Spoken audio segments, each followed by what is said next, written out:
வந்து நடுநிலை பள்ளியில் படிக்கிறேன். இந்த பேனல் வந்து எனக்கு ரொம்ப யூஸ்ஃபுல்லாக இருக்குது. இது வந்து எங்கள் சார் வந்து இதில் தான் பாடம் நடத்துவாங்க.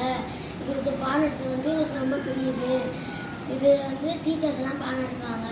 இது வந்து கணிதம் இதெல்லாம் சொல்லிக் கொடுப்பாங்க. இது எங்களுக்கு ரொம்ப யூஸ்ஃபுல்லாக இருக்குது. நாங்கள் எழுதுவோம், படம் வரைவோம், எல்லாம் செய்வோம். எங்களுக்கு இது ரொம்ப யூஸ்ஃபுல்லாக இருக்குது. நன்றி, வணக்கம்.